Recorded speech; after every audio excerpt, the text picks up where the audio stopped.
আমরা যে ভালো কাজ করতেছি এর উৎসাহ দিবেন না।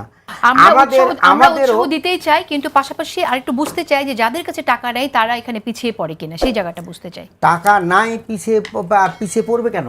তাদের তো কর্মসূচিতেই নাই। বলেন ছাত্রদলের টাকার অভাব আছে?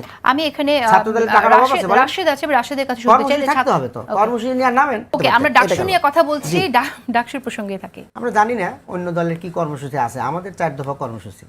আমরা সেখানে একটা কর্মসূচি আমাদের যে সামাজিক যে সংস্কার, সমাজ কল্যাণ, আমাদের একটা স্লোগান হলো জামাত কর্মী মানে সমাজকর্মী।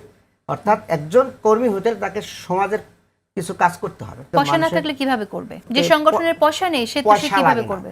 অনেক সময় উদ্যোগ নিলেই হয়। সোর্স এটা সহজ বললে তো হয়। আমরা যে ভালো কাজ করতেছি এর উৎসাহ দিবেন না।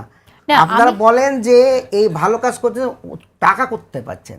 আমাদের ঢাকা বিশ্ববিদ্যালয়ের ছাত্রদের যারা অ্যালামনাই আছে, আমাদের এই শিবিরের যারা পূর্ববর্তী অ্যালামনাইরা আছে, তারা তাদেরকে ফান্ডিং করতেছে। বিভিন্ন দেশে আছে, বিভিন্ন সংস্থায় আছে, তারা সেখানে ফান্ড দিচ্ছে এবং তারা সেখানে স্বাচ্ছন্দ্যে কাজগুলো করতে যায়। আমরা উৎসাহ দিতেই চাই, কিন্তু পাশাপাশি আরেকটু বুঝতে চাই যে যাদের কাছে টাকা নেই তারা এখানে পিছিয়ে পড়ে কিনা, সেই জায়গাটা বুঝতে চাই। টাকা নাই পিছিয়ে পড়বে কেন?